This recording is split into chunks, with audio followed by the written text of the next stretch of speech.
Skip it up and that up. So it always seems that in the United States anyway, video games are a scapegoat for any time there is a tragedy that occurs. If there's a shooting, it's video games' fault. If there's any kind of violent act in the United States, a lot of times video games are blamed. It's been that way since as far back as I can remember. Now, a lot of this is due to special interest groups looking for a scapegoat, cough, cough, nudge, nudge, the NRA, the National Rifle Association, and the mainstream media likes to sensationalize things because, let's face it, negative news brings in more views and more money. So at this point, you may be thinking, hell, I've thought it before too, that us as gaming consumers are screwed because the government is probably one pen swipe away from signing some legislation to censor games. Well, no, that's actually not the case at all. If you go by Mark DeLauro, who was the former White House senior advisor for digital media, gaming in the U.S. government is actually seen in a positive light. Now, Mark DeLauro has been in the game industry for a while. Way before he did his short stint working for the U.S. government, he actually worked for companies like THQ, Ubisoft, and Nintendo. Well, anyway, I'm going to have 3 articles listed below because I had to do a bunch of reading to get all this information together. But the original article comes from Games Industry, and it's a fairly long read, but it's interesting. And he says in that interview that the government is actually interested in pursuing games for educational purposes instead of going after violent video games. They've moved on from violent video games, according to him. This is what he had to say in the Games Industry article. I'm quoting him verbatim here. My takeaway after having been in the White House is there's an interest in seeing if games can be used to address societal challenges. That's the primary interest in games. We've seen other modalities and other media have an impact in different ways over time as we learn how to use them to teach people or express concepts.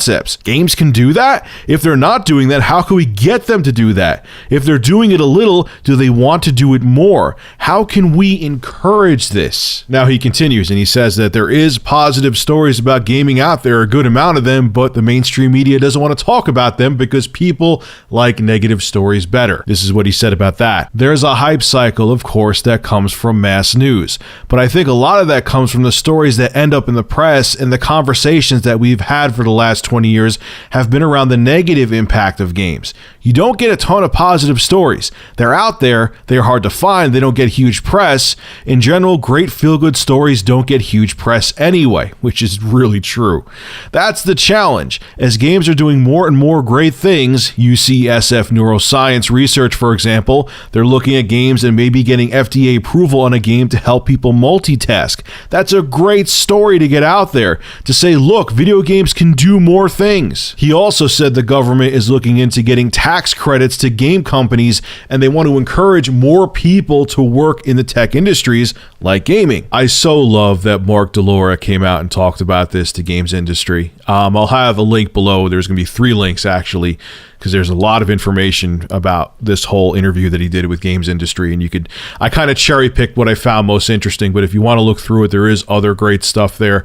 I highly suggest you read the gamesindustry.biz article. Again, it'll be below in the description.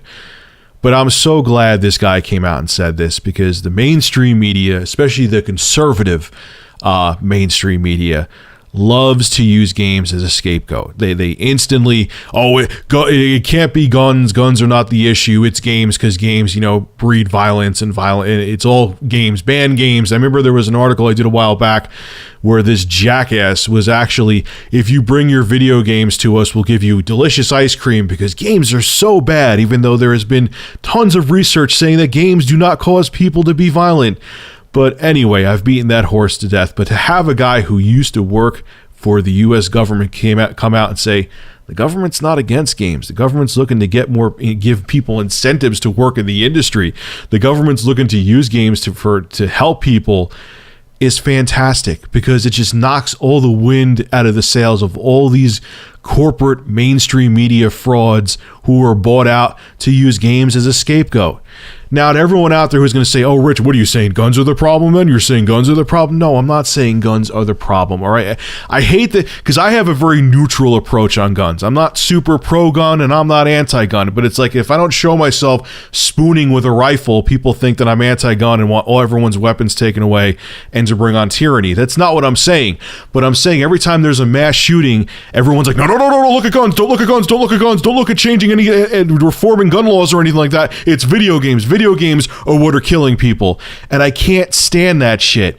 I can't stand when people are just looking for a scapegoat because the NRA is throwing money in people's pockets to look for an excuse, any excuse other than changing gun laws themselves.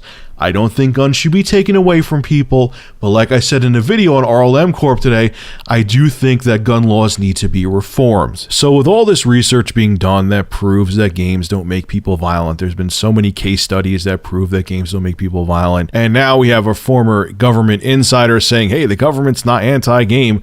Why is the mainstream media using games as a scapegoat? You know why? Because the generation, okay, that watches the news, the mainstream news on TV, that, you know, that old-fashioned thing where you turn it on and someone just feeds you a whole bunch of mostly propaganda for you to listen to, that's like 2 generations older than me. They don't care about technology. They don't understand it. They're ignorant to it, but they're also the ones that go out and vote the most, okay? That's the problem too. Our generation, my generation, younger, we're not all enthusiastic about voting. That's another problem too. So they feed all this misinformation to that older generation that watches the news, and they basically manipulate them into voting for what they want them to vote for. Why do you think that there's so many of these guys that are all these reporters on the mainstream media that are in these corporations' pockets, so on and so forth? Because they want to spread the misinformation out there, so these corporations get who they want to in office, and therefore they get laws written in their favor. So you know, the NRA is freaking out when there's a tragedy that happens that's gun related. The NRA freaks out. You know, they go to Fox and they go to CNN and all these different places. I'm saying metaphorically. I'm not pointing exactly where they go to, but they do go to places and say, hey, here, you know, I'll give you 100,000, 200,000, or this, or I'll go to a politician and hand them a couple 100,000 and say, blame something else that the generation that watches the news doesn't understand. These old bastards, they don't understand video games. Blame video games, because yeah, they are. I'm sure they know that whole Grand Theft Auto thing. That's the most popular, one of the most popular games out there. You see that all over the news. There you go. Blame Grand Theft Auto. That's why these shootings are happening, and that's how it works. It's all about that dollar. It's all about spreading propaganda and misinformation. And hey, that generation doesn't understand video games. It's the perfect scapegoat. But this coming out that the U.S. government is not anti-game is so satisfying, because that is like a big fuck you to all the mainstream media corporate frauds who were trying to make people believe something that was totally false. Bravo.